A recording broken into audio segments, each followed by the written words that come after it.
Muito boa noite. Hello, hello, girls e mulheres de Jesus. Meu nome é Miriam, eu sou teacher aqui do Casal do Inglês. Eu tô achando que eu tô no outro YouTube, desculpa, gente. O meu nome é Miriam, eu sou cristã e esse aqui é o Clube da Bíblia. Toda semana nós fazemos uma leitura diferente das mulheres que estão inseridas, das histórias de mulheres inseridas dentro do contexto bíblico, né? E tentamos aprender com elas como nos portar, como seguir o caminho do Senhor, como seguir, né, o cristianismo ali de uma forma viva e eficaz. E como nós podemos ser exemplos dentro dos nossos lares e para as outras mulheres que nos cercam, para as jovens e para as mais jovens e até mesmo para as mais velhas, sendo exemplos mesmo, né, de bondade, de caridade, de força, de vigor e de suporte, né, dentro dos nossos lares, para os nossos maridos, para os nossos filhos, para quem quer que seja. Porque mais do que dizer, o exemplo, né, é aquele que convence. Então, hoje nós vamos falar de uma mulher muito especial do Velho Testamento, do Antigo Testamento, que é Débora, a profetisa que era juíza em Israel. Olha só que legal. E eu vou compartilhar aqui com vocês a leitura que está em Juízes, no capítulo 4. Cadê? Espera aí, gente, está aqui. Ah, ele está do outro lado, gente. Vou puxar aqui, espera aí, só um minutinho. Here we go. Deixa eu voltar aqui. Puxar meu. Ah, aqui. Muito bom. Espera aí que eu acho que puxei errado. Ah, tô puxando errado aqui que eu tô com outro computador. Deixa eu puxar minha versão. My goodness.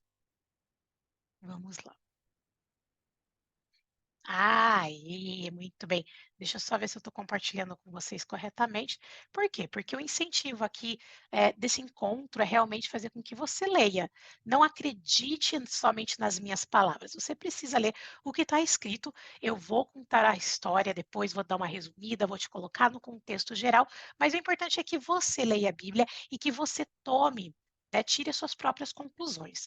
O importante é que você pense. Esse é um momento não só da gente ler a Bíblia, mas fazer com que você reflita na Bíblia, naquilo que você acredita, no reforço da sua fé.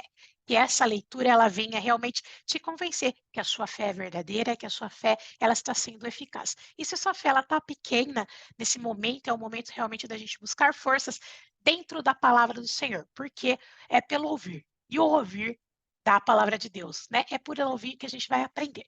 Então, em Juízes, aqui no capítulo 4, o momento de Israel, mais uma vez, com a morte de Eude, os israelitas, para variar, voltaram-se aos deuses e começaram uma idolatria tremenda dentro de Israel. Então, aqui a gente vai ler e eu vou contextualizando vocês da história, tá bom? Para não ficar uma leitura discorrida, né? Já que eu estou aqui hoje sozinha no clube, nós sempre temos as meninas que vêm ler aqui, mas hoje eu estou sozinha e não tem problemas, né? Sempre tem alguém. E se você está aí do outro lado no YouTube, já deixa o seu like, compartilha para que mais meninas, para que mais mulheres tenham acesso à palavra do Senhor de uma maneira explicada, de uma maneira que possa ser muito mais fácil de todo mundo entender. Tá bom? Nada de mudar o contexto, mas uma forma, né, que a nossa linguagem, que a minha linguagem, a nossa forma de dizer, seja muito mais clara, assim, no quesito de todo mundo compreender o que está sendo falado. Tá certo? Então, aqui no capítulo 2, eu vou pegar aqui a minha canetinha, porque eu gosto de ler com uma canetinha para vocês saberem onde eu estou lendo, né? Ah, essa aqui não apaga, né? Deixa eu pegar uma que apaga, só para vocês terem ideia. Então, vamos lá. Eu estou aqui no number 2, eu estou aqui no número 2 de Juízes 4. Então, abra sua Bíblia, seja ela virtual, seja ela de papel. A minha outra Bíblia está aqui, que eu uso ela cotidianamente. Estou usando essa daqui para compartilhar com vocês e nós podermos ler juntos, tá bom? Para que nós possamos ler juntas. Pronto, agora saiu. Então, assim, o Senhor os entregou nas mãos de Jabim. Jabim era o rei de Canaã na época, e ele reinava em Razor. Então, o quê? Né, o povo voltou à idolatria e o Senhor, para puni-los, os entregou às mãos dos inimigos da redondeza. E dessa vez era o rei Jabim, o rei de Jabor, o rei de Canaã, que reinava em Azor. O comandante do seu exército ele era tremendo de ruim, um miserável ruim, e era Císera. Tá? E eles habitavam em desculpa, porque para mim é difícil falar isso. Arosete Agoim, alright? E aí os israelitas aqui no 3 clamaram ao Senhor, porque Jabim, o rei, que tinha 900 carros de ferro, os havia oprimido cruelmente durante 20 anos. Então, veja que nesse contexto aqui, o povo de Israel está cativo, está sendo escravizado pelo rei Jabim, sob o comando do exército de Císera. Né? E o Císera não é nada, nossa, não é nada bom. Número 4, vejam lá. Débora, uma profetisa, mulher de Lapidote, liderava Israel naquela época. Ela se sentava debaixo da tamareira de Débora, né, e a tamareira ficou conhecida como Débora porque era onde ela sentava para julgar o povo de Israel, onde eles traziam, né, traziam as questões ali para que ela julgasse mesmo. Então, essa tamareira fica entre Ramá e Betel, nos montes de Efraim. E os israelitas a procuravam para que ela decidisse as suas questões. Então, tinha problema lá, um juiz, ele vai decidir. Então, tinha lá o que a gente chama de lead. Tinha duas pessoas com problemas, os israelitas estavam com problemas, levavam até Débora e ela lhe dava o seu julgamento. Mediante o quê? As leis de Moisés. Alright? Número 6 aqui. Débora, então, mandou chamar Baraque. Baraque, pega esse nome. Filho de Abinoam, de Quedes, em Naphtali. E ele disse, ó, meu filho Baraque, o Senhor, o Deus de Israel, lhe ordena que você reúna 10.000 homens de Naphtali e Zebulon, né, das tribos, e vá ao Monte Tabor. E ele fará que Císera, o comandante de Jabim, do rei Jabim, do exército de Jabim, vá atacá-lo com seus carros de guerras e tropas, junto ao rio Quizon. E aí aqui o Baraque dá aquela vacilada no número 8, gente, olha, prestem atenção, meninas. Baraque, então, falou para ela assim, Débora, se você for comigo, eu irei. Mas se você não for comigo, eu não irei. E por causa deste vacilo aqui, ó, por causa, né, dessa cogitação, né, a fé estava muito pequena em Israel. Por quê? Por causa do seu pecado, por causa que eles estavam atrás de outros ídolos, por causa da sua idolatria. Então a fé ela estava pequena. E nesse momento, quando Débora dá essa ordem e fala, Deus mandou, Baraque, Deus mandou você ir até esse monte, porque lá ele vai entregar esse povo, o povo de Jabim, o exército de Jabim, liderado por Cícera, nas suas mãos. E nesse momento, a fé do Baraque foi desse tamaninho. E falou, Débora, se você for comigo, eu vou. Mas se você não for, eu não vou. Aqui a fé dele estava na Débora. Não estava no Deus de Israel. Então, vocês entendem aí a diferença? Mas Débora, muito sábia, né? Respondeu, tá bom, eu irei com você. Mas olha, saiba que por causa disso, por causa desse seu vacilo, dessa, né, sua oscilação na fé, a honra de derrotar o exército de Císera não será sua, porque o Senhor entregará Císera nas mãos de uma mulher. Então, Débora foi a Quedes com Baraque. Então, ela se reuniu lá com o exército, eram de 10.000 homens, né, no 10 aqui fala, que ele convocou, o Baraque, né, convocou 10.000 homens das tribos de Zebulon e Naphtali, e o que o seguiram. E Débora também foi com ele. Número 11, versículo 11. Ora, Queneu Eber se havia separado dos outros queneus, descendente de Coabe, sogro de Moisés, e armou a sua tenda junto ao carvalho de Zaim, perto de Quedes. Quando disseram a Císera que Baraque, filho de Abinoam, tinha subido ao Monte Tabor, então, claro, gente, notícia corre rápido. Por mais que não tinha WhatsApp naquela época, não tinha rede social, tinha sempre um fofoqueiro de plantão. Tinha sempre, né, um espião do povo inimigo ali infiltrado.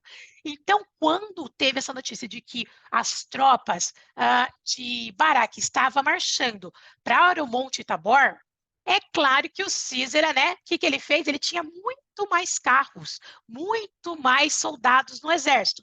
Ele reuniu 900 carros de ferro, isso que é, as carruagens mesmo de tropas de guerra, gente, eles tinham só 900 dessa. Imagina a tropa, né, que vai marchando.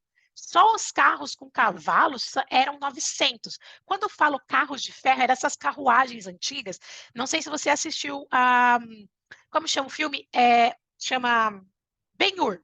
Ben-Hur mostra bem essas carruagens, né? Ou qualquer um que assistiu um filme antigo de Faraó mostra essas carruagens de ferro que vão para a guerra, né? Então ela tem só essa parte assim, atrás ela é mais rebaixada, né? Para guerrear mesmo, para que eles tenham o manejo caso eles precisem lutar ali em cima dos cavalos, em cima dessas carruagens. Então só dessas carruagens, esses carros de ferro, o exército de Císera tinha 900 desses, fora o exército, a tropa que ia a pé.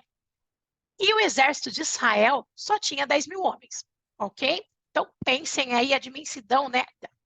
Não bate, a conta não dá. Mas quem mandou reunir, né? Essa é a pegada. Quem mandou reunir o exército de Israel foi Deus. E essa é a diferença quando a ordem vem do Senhor. Então, no versículo 14, Débora disse também a Baraque: Vá, este é o dia em que o Senhor entregou Císera em suas mãos. O Senhor está indo à sua frente. Então Baraque desceu ao monte Tabor, seguindo por 10 mil homens. Versículo 15. Diante do avanço de Baraque, o Senhor, pela espada, derrotou Císera. Isso quer dizer, eles se encontraram ali no Monte Tabor e, né, começaram a guerrear.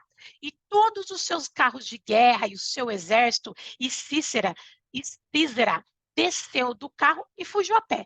Então, quando eles viram, né, que começaram a perder a guerra, né, não sei se vocês já assistiram os filmes, mas nos filmes, né, eles falam pull back em inglês, que é bora, retroage, vamos embora, porque a gente está perdendo a guerra. Recuar, tirar o time de campo. E foi isso que começou. Todo mundo desceu dos 900 carros e começou a fugir. Por quê? Porque o exército de Israel estava vencendo. 16. Baraque perseguiu os carros de guerra e o exército até Arosete e Agoim. Todo o exército de Císera caiu ao fio da espada. Isso quer dizer, morreu. Passaram a espada no exército inteiro. Não sobrou nenhum só homem. Porém, lembre-se da profecia de Débora.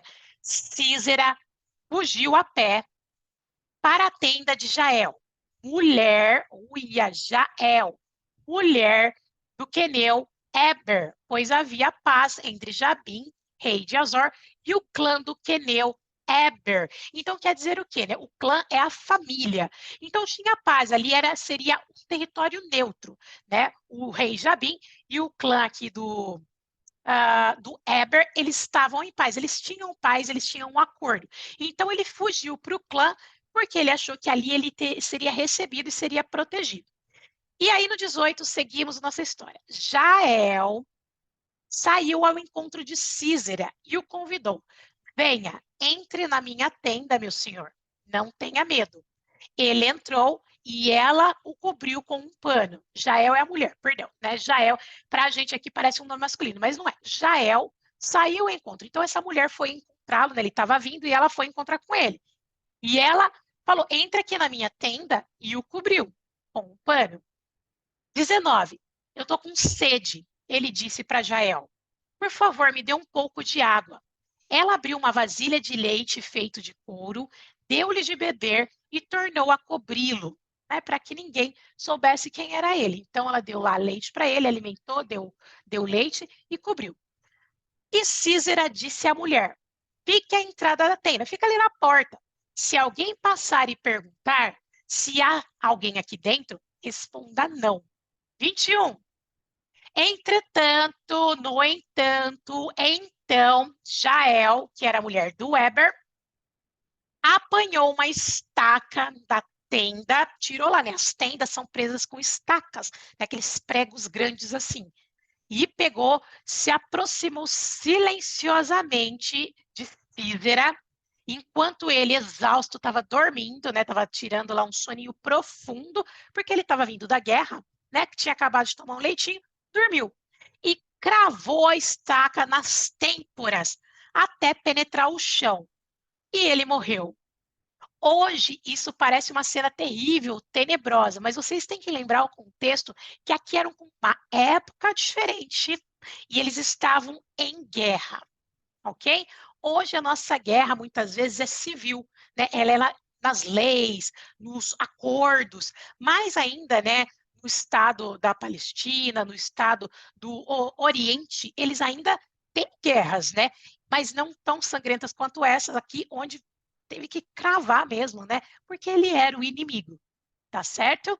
Né? Então, assim, por mais que quando a gente lê, a gente fica, meu Deus, lembre-se sempre, o contexto era outro, a época era outra. É por isso que nós não podemos ler um versículo tirado do contexto.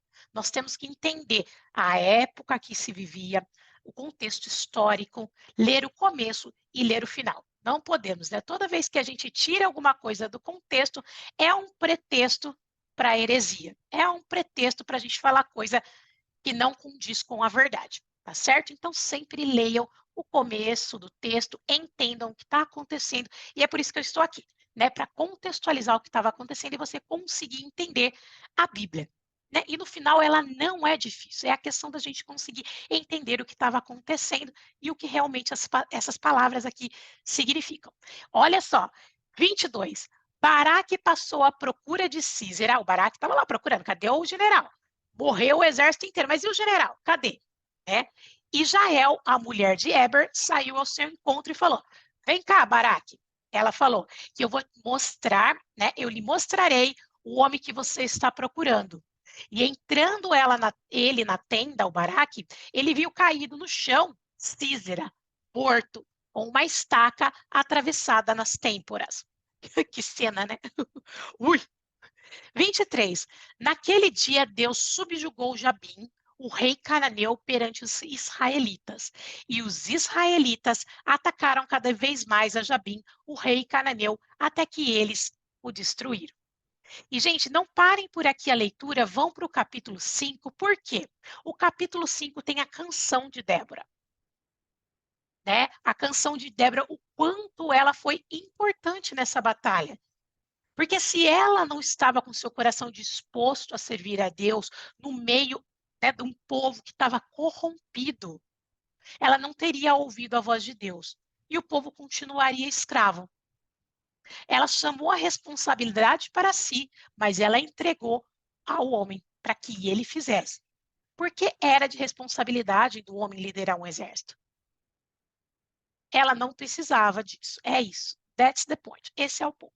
Ok? O que mais que eu anotei aqui que eu gostaria de falar para vocês? E olha, o Baraque, né, que lutou aí, que venceu o rei Jabim, ele encontra-se no rol dos heróis da fé. Lá em Hebreus 11:35 você encontra o nome de Baraque.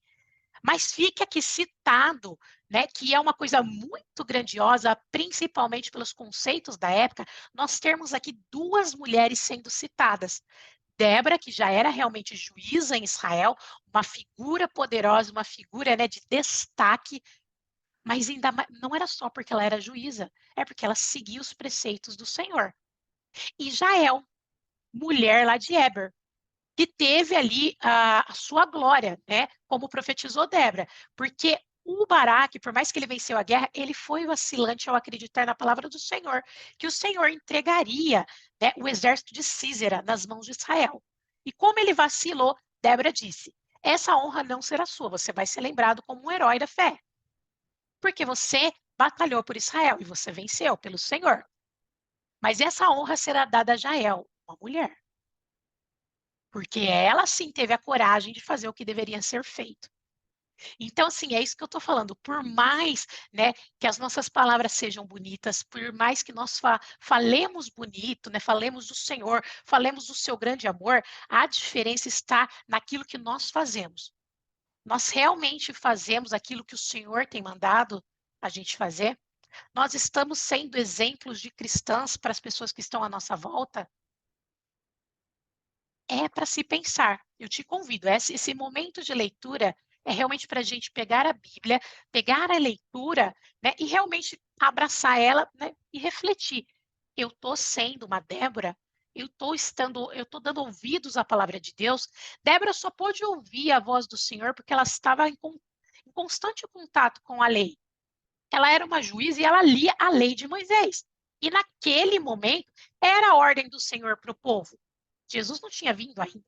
Então, a lei ali era de Moisés. E ela lia de noite, porque ela tinha que dar o seu juízo perante os problemas de Israel. Isso demonstra algo constante, ela nunca foi relapsa. Relapse assim, deixou de lado. Então, a palavra do Senhor, nós precisamos estar em constante contato com a palavra do Senhor, porque é ela que fortalece a nossa fé. E todas as vezes que a gente lê a palavra do Senhor e coloca em ação, né? Porque hoje, né, o cristianismo, além de você ler a palavra, ele é ação, ele é trabalho, ele é serviço. E serve quê? O reino. E quem é o reino? O reino do Senhor são os cristãos que estão à sua volta. E, e nós, para nós aumentarmos o reino, nós temos que dar esse exemplo de cristãos na nossa sociedade, para os nossos vizinhos, quem quer que esteja ao nosso lugar, ao nosso redor. Aquela palavra que fala amar o teu próximo como a ti mesmo, o teu próximo não é quem está a 300 quilômetros de você, o teu próximo é aquele próximo aqui, ó. O meu próximo hoje é o Robert, o meu próximo é o Ravi, depois o próximo é o meu vizinho da direita, depois o meu próximo é o meu vizinho da esquerda. Eles são os próximos. E se eles não são cristãos, não conhecem ao Senhor, é para eles que eu tenho que pregar, é para eles que eu tenho que falar. E mais do que palavras, é com o meu exemplo de vida, com o meu testemunho de vida. Mais do que palavras, é a forma com que eu vivo a minha vida que falará por mim. E que Cristo possa estar na minha vida pela misericórdia dele, né, eu possa realmente resplandecer a luz de Cristo. E que a gente peça, gente, porque não é sempre que nós estamos sensíveis à voz do Senhor. Às vezes a correria do dia a dia faz com que a gente fique assim, né? Mas todas as vezes que a gente se predispõe a ler, e é por isso que o contato com a palavra tem que ser todos os dias, a meditação da palavra do Senhor, o aprendizado tem que ser todo dia. O mínimo que você tem são 15 minutos, 15 minutos que você vai parar, ler e refletir. Porque ler por ler, gente, ó, entrou para um lado, sai por outro. Né? Mas aquele momento de meditação que você pede, que o Espírito Santo realmente, né, abra o seu coração, o seu entendimento com sua alma, com o seu entendimento com todo o seu corpo, para que você consiga essa palavra entranhe mesmo, seja no seu coração e no seu entendimento, e você esteja sensível ao que o Senhor está falando. E aí sim, nas suas ações, você esteja preparado para agir. E as suas ações reflita o cristão, a cristã que você é. Ok? E essa foi a nossa leitura de hoje. Eu recomendo que você releia de novo Juízes capítulo 4 e, em seguida, o capítulo 5, para que você veja a canção de Débora e Baraque, que é maravilhosa. E ela fica muito melhor quando a gente sabe o contexto histórico, né? É isso, eu sempre leio a história exatamente por isso, porque eu gosto de imaginar, eu preciso imaginar. E quando eu escuto, eu sou uma pessoa auditiva, eu escuto, eu aprendo muito mais. E se você é uma pessoa que gosta de escrever, escute essa história ou leia e transcreva aquilo que você entendeu, para que você fixe esse aprendizado. Mas mais do que tudo, você pode ser auditivo, você pode ser visual, você pode ser o sinestésico que gosta de pegar no papel e ler, você pode ser aquele que gosta de escrever ou ler. Mas mais do que isso, né, que nós possamos refletir em ações e em testemunho vivo de vida o amor de Cristo, a palavra do Senhor que a gente acabou de ler. Amém? Fiquem na paz de Deus, irmãos.